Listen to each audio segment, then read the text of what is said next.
Assalamualaikum warahmatullahi wabarakatuh. Perkenalkan, nama saya Nabila Amintia dengan NIM 2023 0510010. Nah, di sini saya akan presentasikan analisis organisasi pada Kementerian Pertanian Republik Indonesia. Latar belakang di sini menjelaskan Kementerian Pertanian Republik Indonesia merupakan kementerian yang bertanggung jawab di bidang pertanian, termasuk tanaman pangan, hortikultura, perkebunan, dan peternakan.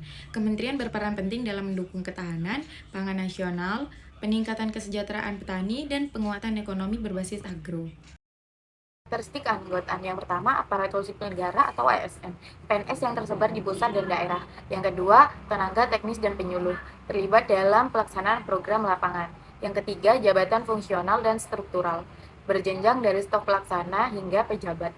Yang keempat, latar belakang pendidikan, umumnya dari bidang pertanian, agribisnis, kedokteran hewan, kehutanan, hingga ekonomi pembangunan.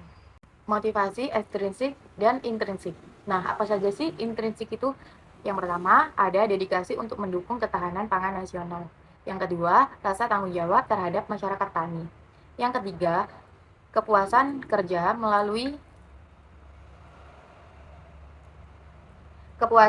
melalui pencapaian indikator kinerja. Nah, apa saja itu ekstrinsik? Yang pertama, tunjangan kinerja atau TUKIN, berbasis kinerja individu dan unit. Yang kedua, kesempatan pendidikan dan pelatihan. Yang ketiga, promosi jabatan dan penghargaan terhadap aparatur sipil negara berprestasi. Pola komunikasi. Apa itu pola komunikasi? Dalam pelaksanaan tugasnya, Kementerian Pertanian menerapkan pola komunikasi yang bersifat hierarkis dan terstruktur.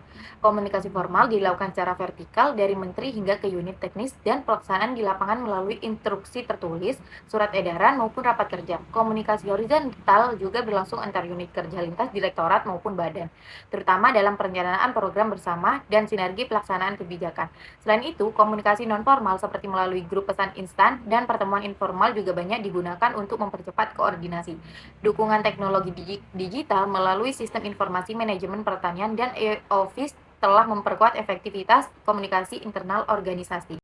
Struktur organisasi. Yang pertama, Menteri Pertanian untuk menyusun kebijakan nasional bidang pertanian.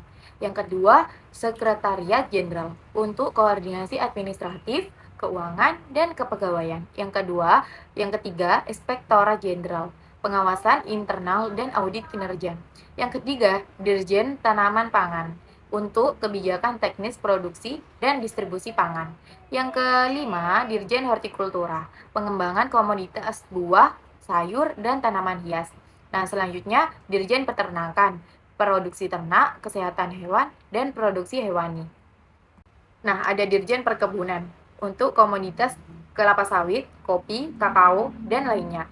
Dirjen PSP, pembangunan irigasi, alat mesin pertanian, subsidi pupuk. Selanjutnya, Badan Litbang, penelitian dan pengembangan teknologi pertanian. Nah, selanjutnya Badan SDM Pertanian, pendidikan vokasi, pelatihan penyuluh, dan manajemen SDM. Nah, terakhir ada Badan Karantina Indonesia untuk karantina tumbuhan dan hewan, pengawasan ekspor dan impor.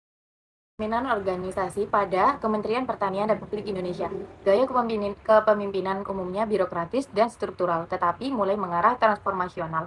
Fokus pada pencapaian target nasional seperti produksi beras, ekspor pertanian, dan modernisasi alat pertanian. Menteri berperan sebagai decision atau maker dan simbol koordinasi lintas sektor.